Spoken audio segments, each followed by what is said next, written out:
I said that we must put off going for 3 days, and on that you told me I was lying, that I was not an honorable man.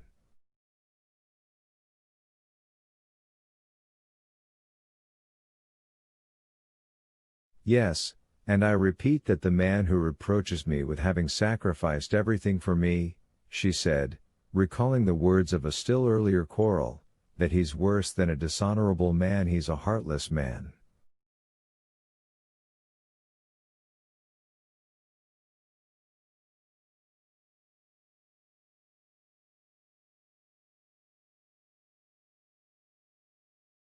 Oh, there are limits to endurance, he cried, and hastily let go her hand.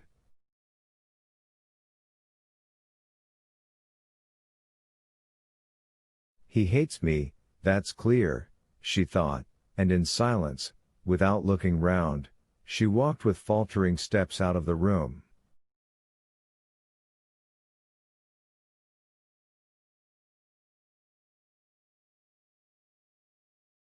He loves another woman, that's even clearer, she said to herself as she went into her own room. I want love, and there is none.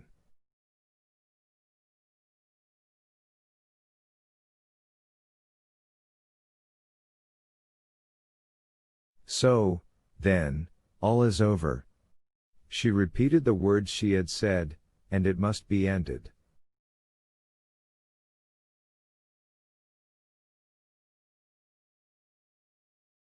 But how?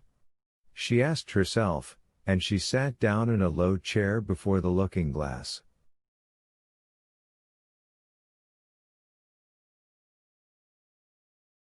Thoughts of where she would go now, whether to the aunt who had brought her up, to Dolly, or simply alone abroad, and of what he was doing now alone in his study, whether this was the final quarrel, or whether reconciliation were still possible, and of what all her old friends at Petersburg would say of her now, and of how Alexey Alexandrovitch would look at it, and many other ideas of what would happen now after this rupture, came into her head, but she did not give herself up to them with all her heart.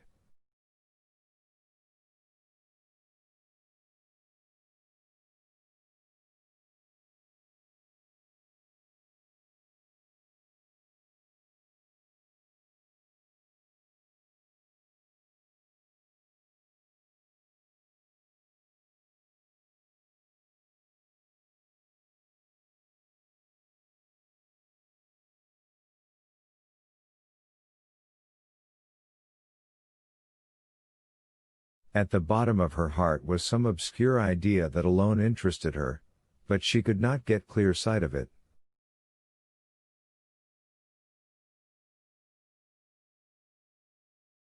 Thinking once more of Alexey Alexandrovitch, she recalled the time of her illness after her confinement, and the feeling which never left her at that time.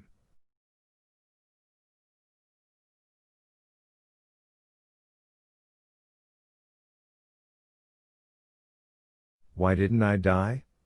And the words and the feeling of that time came back to her.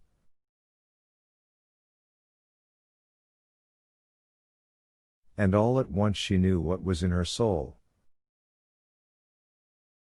Yes, it was that idea which alone solved all. Yes, to die. And the shame and disgrace of Alexey Alexandrovitch and of Seryosha, and my awful shame, it will all be saved by death.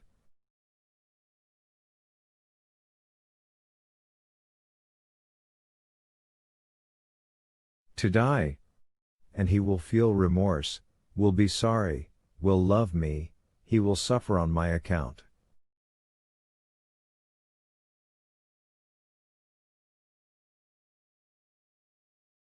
With the trace of a smile of commiseration for herself, she sat down in the armchair, taking off and putting on the rings on her left hand, vividly picturing from different sides his feelings after her death.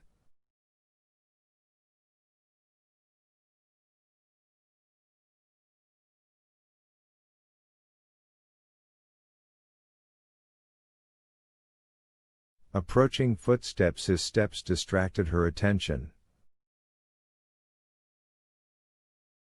As though absorbed in the arrangement of her rings, she did not even turn to him.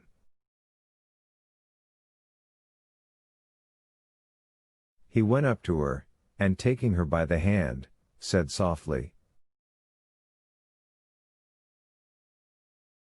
"Anna, we'll go the day after tomorrow, if you like."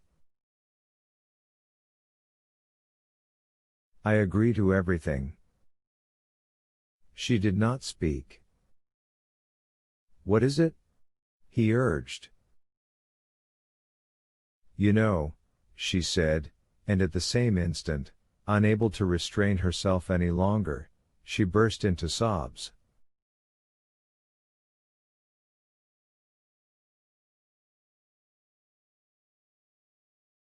"Cast me off," she articulated between her sobs. "I'll go away tomorrow, I'll do more."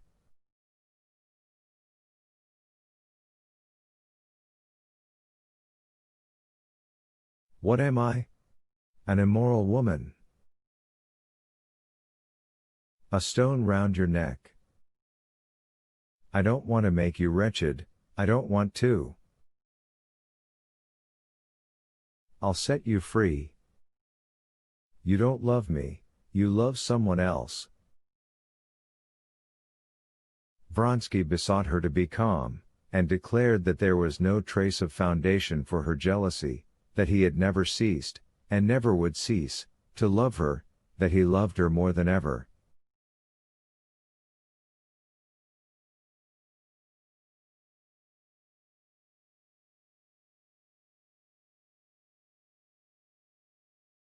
"Anna, why distress yourself and me so?" he said to her, kissing her hands.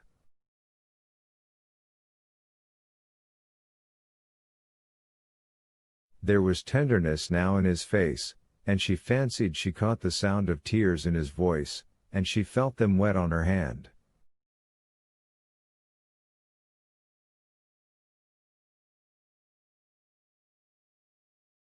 And instantly Anna's despairing jealousy changed to a despairing passion of tenderness. She put her arms round him, and covered with kisses his head, his neck, his hands.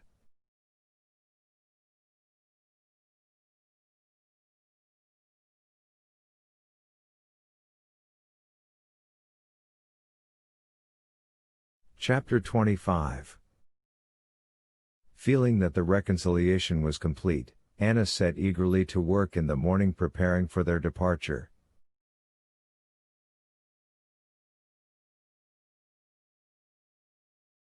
Though it was not settled whether they should go on Monday or Tuesday, as they had each given way to the other, Anna packed busily, feeling absolutely indifferent whether they went a day earlier or later.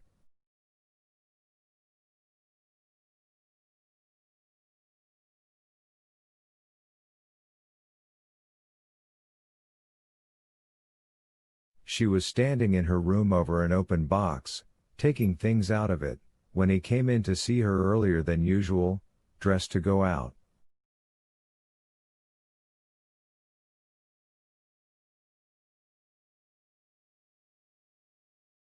"I'm going off at once to see Maman, she can send me the money by Yegorov."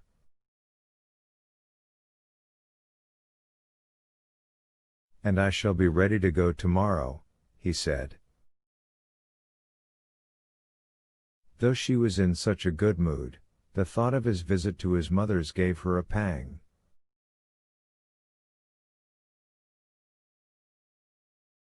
"No, I shan't be ready by then myself," she said, and at once reflected, so then it was possible to arrange to do as I wished. "No, do as you meant to do."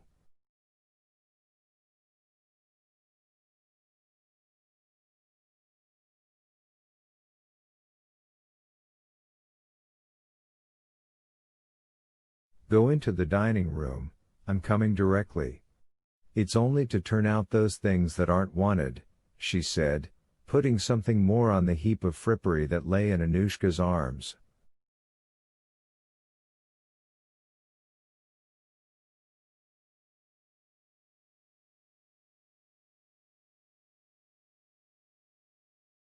Vronsky was eating his beefsteak when she came into the dining room.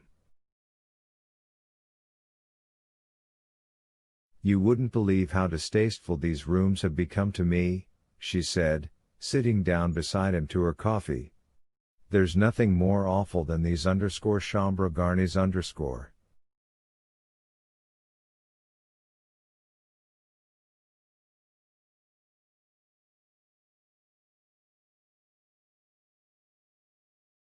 There's no individuality in them, no soul.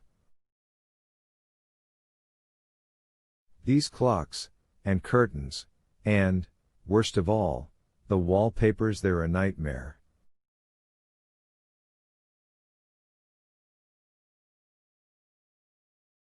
I think of Vozdvizhensko as the promised land. You're not sending the horses off yet? No, they will come after us. Where are you going to? I wanted to go to Wilson's to take some dresses to her. So it's really to be tomorrow? She said in a cheerful voice, but suddenly her face changed.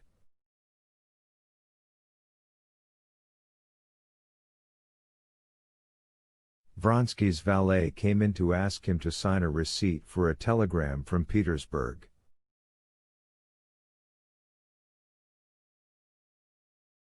There was nothing out of the way in Vronsky's getting a telegram, but he said, as though anxious to conceal something from her, that the receipt was in his study, and he turned hurriedly to her.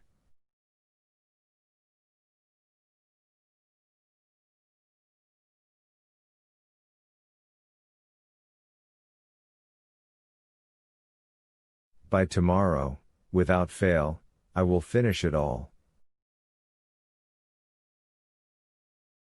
From whom is the telegram? She asked, not hearing him. From Steva, he answered reluctantly. Why didn't you show it to me?